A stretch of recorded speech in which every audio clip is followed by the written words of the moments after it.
Hi dear students, आपका स्वागत है class 10th maths chapter number 13 exercise 13.4 के क्वेश्चन सॉल्व करेंगे। चैप्टर का नाम है पृष्ठीय क्षेत्रफल और आयतन, सरफेस एरियाज एंड वॉल्यूम। तो एक्सरसाइज 13.4 के क्वेश्चन सॉल्व करेंगे। ये क्वेश्चन डिपेंड हैं किस पर, किससे रिलेटेड हैं? फ्रस्टम ऑफ ए कोन, किसी शंकु का छिन्नक, तो उससे रिलेटेड क्वेश्चन है। आइए नेक्स्ट क्वेश्चन देखते हैं। क्वेश्चन नंबर 2 है आपका डियर स्टूडेंट। ये क्वेश्चन नंबर 2 में यह लिखा हुआ है, एक शंकु के छिन्नक की तिर्यक ऊंचाई 4 सेंटीमीटर है तथा इसके वृत्तीय सिरों के परिमाप परिधियां 18 सेंटीमीटर और 6 सेंटीमीटर हैं। इस छिन्नक का वक्र पृष्ठीय क्षेत्रफल ज्ञात कीजिए। The slant height of a frustum of a cone is 4 centimeter and the perimeters or circumference of its circular ends are 18 centimeter and 6 centimeter. Find the curved surface area of the frustum. ये frustum है, इस पर हमने चर्चा की हुई है। ये कोन को ऊपर से काटा गया है, कोन को ऊपर से कट कर दिया तो ये बच गया। ये सर्कुलर एंड नीचे है, ये ऊपर सर्कुलर एंड बन गया। ठीक है, तो ये क्या बन गया? This is the frustum of a cone. हमने क्या था? फ्रस्टम ऑफ द कोन प्राप्त करने के लिए कोई कोन है, दिस इज ए कोन। ठीक है, इस कोन के आधार के समांतर किसी तल से ये कोन काटा गया, ऊपर से ये हटा दिया, तो जो बचा ये, this is called the frustum of a cone. अभी जो कोन का फ्रस्टम है, कोन का छिन्नक है, शंकु का छिन्नक है, इसकी तिर्यक ऊंचाई आपको दी हुई है 4 सेंटीमीटर। ये तिर्यक ऊंचाई, ये वाली स्लैंट हाइट, इसको स्लैंट हाइट कहते हैं, तिर्यक ऊंचाई। और क्या क्या दिया हुआ है आपको? दिया हुआ डिस्टेंस, इसके आधार की परिधि और इसके यहां की परिधि। अब नीचे कैसा है ये आप देख रहे हैं, ये जो फ्रस्टम है नीचे से कैसा है? सर्कुलर है, वृत्तीय है, और ऊपर से भी कैसा है? वृत्तीय। ये भी सर्कुलर है और ये भी सर्कुलर है। जो परफेक्ट कटा रहता है तो उसमें सर्कुलर ही बनेगा। ठीक है, ये बहुत परफेक्ट नहीं कटा हुआ है, तो ये भी सर्कुलर और ये भी सर्कुलर। अब ये सर्किल है, वृत्त है, तो इसकी परिधि आपको दी हुई है, कितना दी हुई है? 18 सेंटीमीटर। इसकी जो सरकमफेरेंस है, परिधि है, ये नीचे वाला पूरा ही, इसको परिधि कहते हैं। सरकमफेरेंस वो कितना है? 18 सेंटीमीटर है। और ऊपर का जो वृत्तीय भाग है इसका, ये वाला, ठीक है, इसकी परिधि कितनी है? इसकी सरकमफेरेंस कितनी है? वो 6 सेंटीमीटर दी हुई है। ठीक है, तो मैं मान लेता हूं, माना ये नीचे वाला जो वृत्तीय भाग है, इसका वृत्तीय सिरा है, सर्कुलर एंड है इसका, इसके रेडियस को मैं r1 मान लेता हूं, और ये ऊपर का जो सिरा है, ऊपर का जो सर्कुलर एंड है, उसके रेडियस को r2 मान लेता हूं।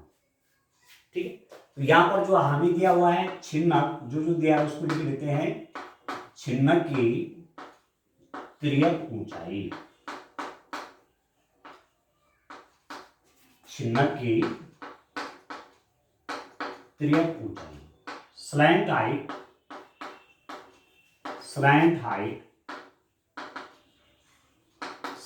हाइट ऑफ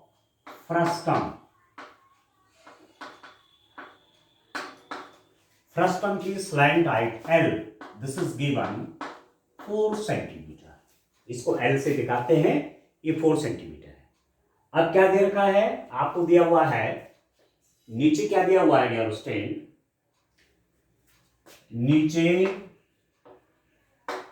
के वृत्तीय भाग की परिधि, वृत्तीय भाग की परिधि,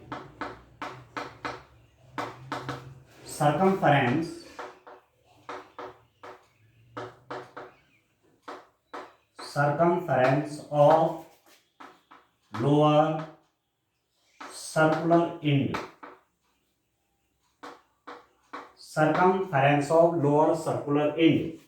किसी वृत्त की त्रिज्या यदि r है तो उसकी परिधि कितनी होती है, 2πr1। या किसी वृत्त की त्रिज्या r1 है तो उसकी परिधि कितनी हो जाती है, 2πr1। ठीक है। यदि रेडियस किसी सर्किल की r1 है तो उसकी सर्कमफेरेंस कितनी हो जाती है, 2πr1। और ये यहां क्या दिया हुआ है, ये आपको 18 सेंटीमीटर दिया हुआ है, तो दिस इज इक्वल टू 18। तो दिस इंप्लाइज दैट यदि मैं r1 की वैल्यू निकालूंगा तो 18/2π, 9 का कैंसिल कर लीजिए तो r1 मेरे पास आ गया। This implies that r1 is equal to 9/π centimetre. Pi की वैल्यू मैं नहीं रख रहा हूं अभी, बाद में कैलकुलेशन में कट जाएगा, 9/π सेंटीमीटर। ठीक हो गया। इसी रूप में नीचे के छिन्नक भी लिख दीजिए, छिन्नक के नीचे के वृत्तीय भाग की परिधि 2πr1 और उसकी वैल्यू 18 दी हुई है, तो यहां से मैंने क्या निकाल ली है, रेडियस निकालनी है। अब देखो छिन्नक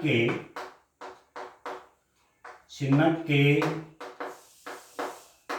ऊपरी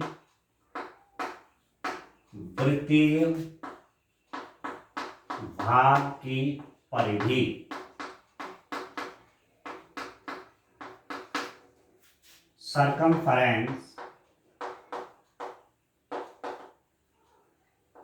circumference of upper circular end कितना हो जाएगा, 2πr2। ये जो ऊपर का है, ऊपर का भाग है इस छिन्नक का, इस फ्रस्टम का, वो भी कैसा है, वृत्तीय है। ठीक है। तो उसकी परिधि यदि मैं उसकी त्रिज्या r2 मान रहा हूं तो इसकी परिधि कितनी हो जाएगी, 2πr2।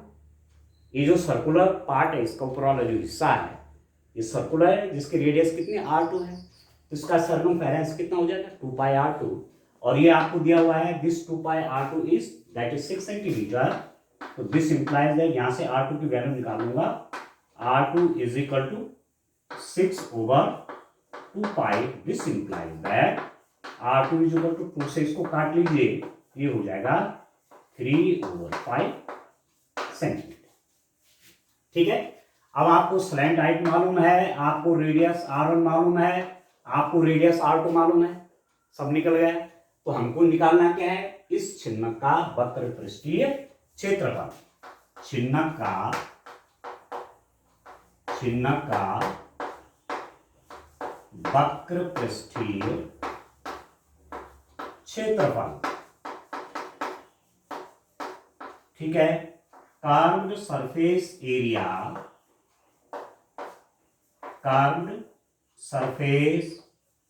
Area of frustum. जो ये फ्रस्टम है इसका वक्र पृष्ठ का क्षेत्रफल कितना हुआ। वक्र पृष्ठ कौन सा हुआ, ये बाहरी भाग, ये मुड़ा हुआ है।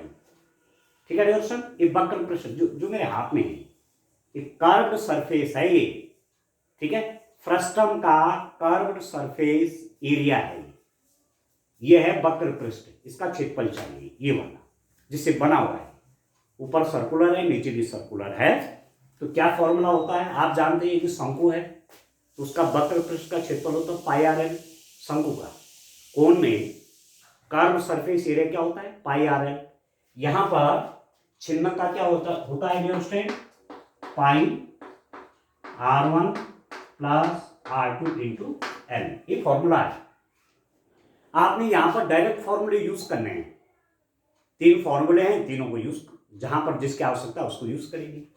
तो छिन्नक का वक्र पृष्ठीय क्षेत्रफल curve surface area of a frustum is equal to pi into r1 plus r2 into l। अब वैल्यू रख लीजिए, पाई की वैल्यू रखने की भी आवश्यकता नहीं है। पाई r1 मेरे पास कितना है, r1 is equal to 9/π plus what is the value of r2, r2 is equal to 3/π into this l, the value of this slant height। त्रियक ऊंचाई आपको 4 सेंटीमीटर दी हुई है, तो 4 हो गया। ठीक है। अब कितना हो जाएगा डियर स्टूडेंट, पाई इंटू इनके डिनोमिनेटर सेम है, हर समान है, तो अंश अंश जुड़ जाएंगे। Denominator are same, so we can add numerator 9 + 3 12, 12/π into 4, pi से पाई कट गया, तो this is equal to 48 centimetre square. 48 वर्ग सेंटीमीटर इसका वक्र पृष्ठ का क्षेत्रफल आ गया। ठीक है, इसका कर्व सरफेस जो है ये इसका क्षेत्रफल आ गया। ठीक है, तो जिस चीज से भी बना हुआ है, कपड़े से बना हुआ है या किसी मेटल से बना है, जिससे भी बना हुआ है, इसका एरिया आ गया, कर्व सरफेस का एरिया आ गया, वक्र पृष्ठ का एरिया आ गया, वक्र पृष्ठ का क्षेत्रफल निकल गया। अंडरस्टैंड, वो इतना आएगा। ठीक है, तो इस रूप में आपने ये क्वेश्चन करने हैं। चलिए एक क्वेश्चन और देखते हैं। नेक्स्ट क्वेश्चन लिखता हूं, क्वेश्चन नंबर 3। आइए डियर स्टूडेंट, नेक्स्ट क्वेश्चन देखते हैं। क्वेश्चन नंबर 3, ये तुर्की टोपी शंकु के छिन्न के आकार के, ये कोई कैप है जो छिन्न के आकार की है, फ्रस्टम ऑफ द कोन के शेप की है। यदि इसके खुले सिरे की त्रिज्या 10 सेंटीमीटर है, तो इसके बनाने में प्रयुक्त पदार्थ का क्षेत्रफल ज्ञात कीजिए। If as the cap used by the Turks is shaped like a frustum of a cone, if its radius on the open side is 10 centimeter, radius at the upper side is 4 centimeter, and its slant height is 15 centimeter, find the area of material used for making it. एक cap है, इस shape की cap है ऐसे। यहां आप देख रहे हैं ऊपर सर्कुलर है, ऊपर सर्कुलर है, नीचे इसका एंड खुला हुआ है। देखो ये ओपन एंड है। ठीक है, तो एक फ्रस्टम ऑफ द कोन हुआ कि नहीं हुआ? कोन बनता तो ऊपर तक जाता, कोन होता तो यहां तक जाता। ठीक है ना, कोन होता तो यहां तक जाता, इतना काटा गया है, तो ये सर्कुलर बन गया। ये सर्कुलर है, ऊपर से बंद है, नीचे से खुला है ये। तो नीचे का जो एंड है, ये सर्कुलर एंड है, ये वृत्तीय है, इसकी रेडियस हमको दी रखी 10 सेंटीमीटर। नीचे की रेडियस मतलब ये 10 सेंटीमीटर, सर्कुलर है ना, वृत्तीय है ना, तो त्रिज्या तो होगी 10 सेंटीमीटर। और ऊपर का जो इसका भाग है, ये भी सर्कुलर शेप में है, इसकी रेडियस है 4 सेंटीमीटर। ठीक है, और स्लैंट हाइट मतलब ये तिरछी ऊंचाई, ये स्लैंट हाइट है, this is called the slant height. ये दी हुई दैट इज 15 सेंटीमीटर। अब प्रश्न पूछा जा रहा है कि तो इसको बनाने में प्रयुक्त पदार्थ का क्षेत्रफल ज्ञात कीजिए। Find the area of material used for making it. ये जो कैप बनी हुई है, ये किस शेप की बनी हुई है? मैथ्स के हिसाब से हम इसे क्या कहेंगे? This is a frustum of a cone. यह किसी शंकु का छिन्नक है, उस हिसाब से कैप बनती है, स्वाभाविक है। कैप है, शंकु छिन्नक है। अब इसको बनाने में जो कपड़ा लगा या जो भी मटेरियल यूज हो रखा है, उसका एरिया चाहिए, उसका क्षेत्रफल चाहिए। इसको बनाने में जो भी कपड़ा लगा या जो मटेरियल लगा, जो पदार्थ लगा, उसका क्षेत्रफल निकालना है। अब क्षेत्रफल निकालने के लिए क्या करेंगे? तो इसके दो भाग होंगे, एक तो वक्र पृष्ठ का क्षेत्रफल, कर्व्ड सरफेस एरिया, प्लस इस सर्कुलर एंड का एरिया, ये इसका एरिया प्लस इधर वाले का एरिया। नीचे से तो खुला है, यहां से तो कपड़ा है नहीं इस पे, यहां पर ये तो सर्कुलर है, इसका एरिया नहीं जुड़ेगा। इसका एरिया जुड़ेगा वक्र पृष्ठ का क्षेत्रफल प्लस ऊपर का जो सिरा है, वृत्तीय सिरा, उसका क्षेत्रफल। Curved surface area plus area, circular area of upper and, ऊपर का जो सिरा है उसका क्षेत्रफल जो कि सर्कुलर है, वृत्तीय है, प्लस वक्र पृष्ठ का क्षेत्रफल। जब ये दोनों क्षेत्रफलों को प्लस कर देंगे तो इसको बनाने में लगा मटेरियल का क्षेत्रफल आ जाएगा। ठीक है, ये जो कैप है जो फ्रस्टम की शेप की है, इसको बनाने में कितना मटेरियल लगा, उसका एरिया कैसे निकलेगा? कर्व सरफेस का एरिया निकालो प्लस इस सर्कुलर एंड का एरिया निकालो, दोनों को प्लस कर दीजिए, तो मटेरियल का, इस पर जितना मटेरियल लगा उसका क्षेत्रफल निकल जाएगा। ठीक है डियर स्टूडेंट, अब आपको क्लियर हो गया होगा। तो देखिए टोपी को बनाने में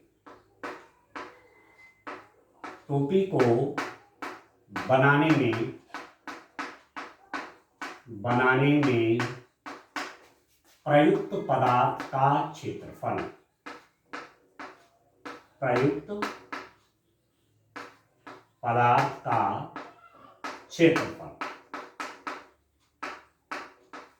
area of material used for making this cap, ठीक है, इस कैप को बनाने में कितना मटेरियल लगा, तो वक्र पृष्ठ का क्षेत्रफल, ठीक है, वक्र पृष्ठ का क्षेत्रफल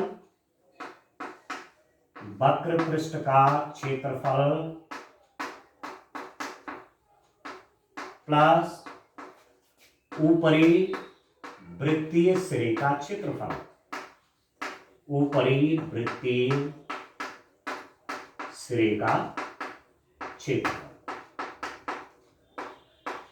कर्व सरफेस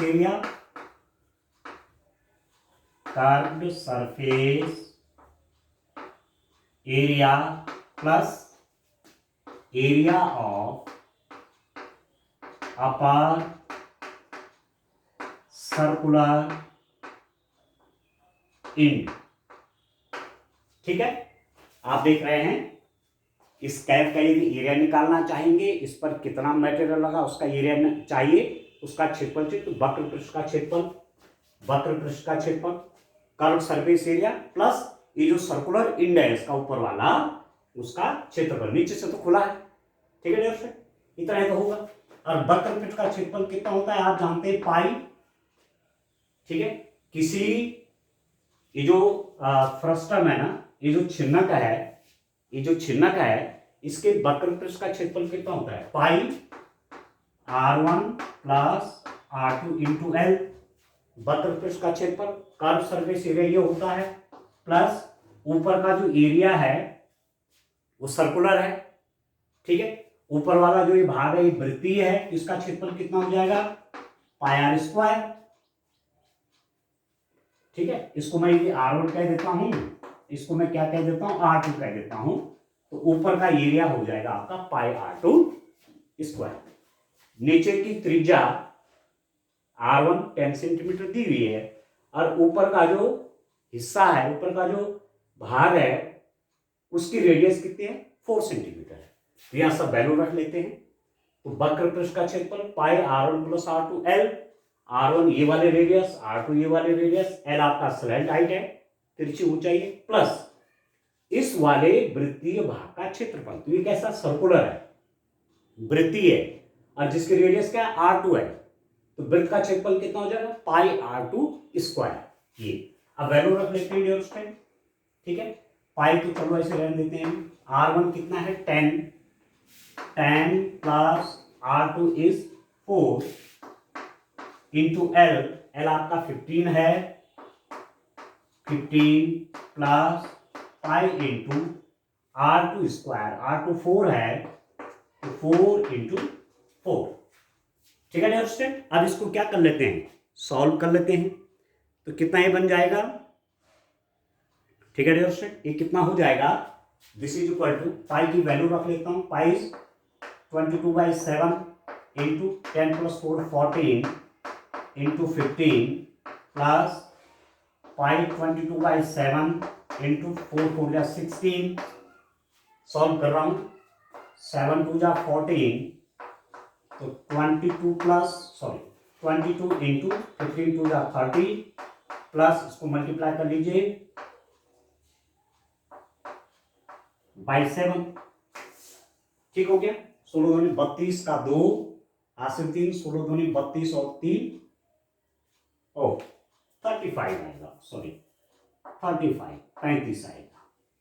16 दूनी 32, 2 हासिल 3, 16 दूनी 32 और 3 35। इसको इससे मल्टीप्लाई किया तो कितना हो जाएगा, 660 प्लस 352/7। अब इसी में डिवाइड कर लीजिए, 352 में 7 से डिवाइड करिए, 7 5 जा 35,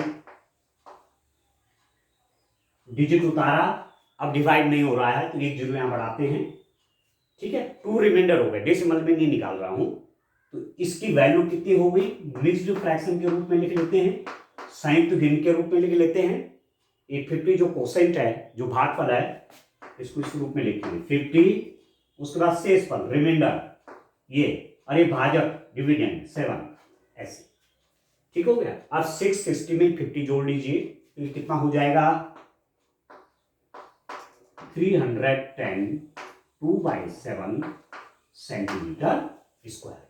660 में 50 जोड़ दिया, क्योंकि ये और ये क्या है, ये तो पूर्ण संख्याएं हैं ये तो आपके इंटीजर हुए, होल नंबर है, ये और ये, इन दोनों को प्लस कर दीजिए तो ये कितना हो गया, ठीक है। 660 में 50 जोड़ूंगा तो 710 आएगा, डियर स्टूडेंट 710, ठीक है।